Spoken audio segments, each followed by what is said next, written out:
What's going on, everyone? Bran here, and I'm about to give you the bloody breakdown, my review of The Black Phone.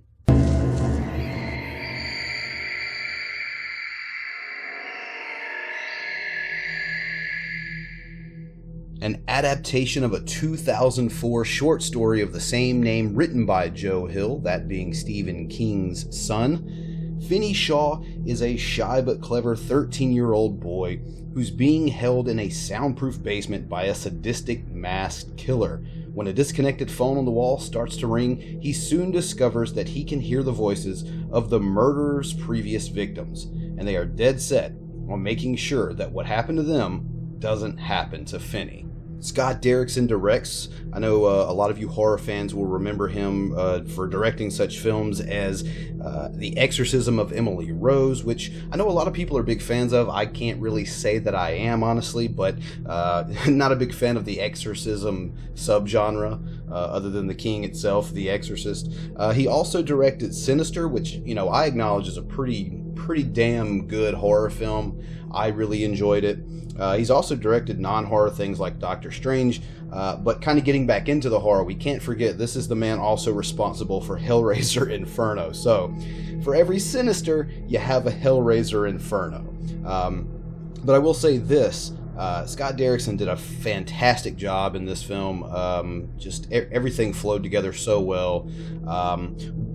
Getting into the writing portion of this film, this was co-written by Scott Derrickson and C. Robert Cargill, who also did write Sinister 1 and 2, and Doctor Strange. Interestingly enough, these guys seem to have a very interesting relationship writing and directing films, which you always love to see, especially when they've given us something as good as Sinister together. And I feel personally, in this film, they give us something even better, but that's just my opinion, and we'll get into it here momentarily. Starring in this film is Mason Thames as Finney, Madeline McGraw as his sister Gwen, and of course Ethan Hawke as the Grabber. Just mentioning three of the bigger characters in this film, you'll notice that two of them are children. And yes, the majority of the cast are child actors, and that does typically come with some issues. Other than just the obvious, especially within the horror genre, whether you're calling this a psychological thriller or whatever you want to call it, a lot of times these child actors put in these genres of films end up being more annoying than anything else. That's not the case in this film. I think the child actors, especially Mason and Madeline, did a fantastic job here. Very believable characters, not annoying, whiny little characters that you get so tired of you'd just rather see them go than continue on and be the protagonist of your film. We don't see that here. And it harkens back to things like Halloween 4. I'm always very impressed when a child actor, because it is difficult for a myriad of reasons, for them to pull off this type of genre, and I think they did a very, very good job here in this one.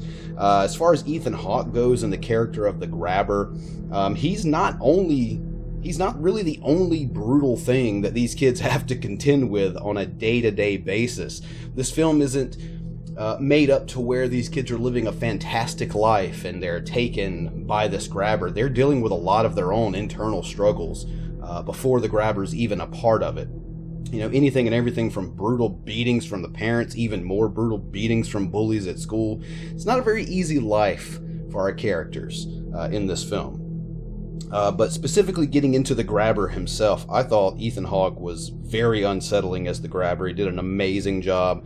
An unpredictable character, an unhinged character. And I really liked the way they would change the Grabber's masks to kind of fit his demeanor. I thought that was a very nice touch in this movie. As far as the scares go, there's really no cheap jump scares in this, which I really appreciate. The scares usually mean something in this one. And it's because of the great tension I believe this film builds. And I think that goes to some noteworthy sound design and the score of the film, and a protagonist that it's not hard at all to cheer for. I mean, we have a pretty good idea of how many kids did not make it out of this scenario, the scenario that Finney finds himself in. Also, I did want to kind of talk about the dream scenes. The character of Gwen does have some dreams I'm not going to go too far into it because I don't want to get into spoiler territory here, but I do find that those scenes are shot particularly well. Very interesting. I did like those. But like I said, I won't go too far into any kind of spoilers.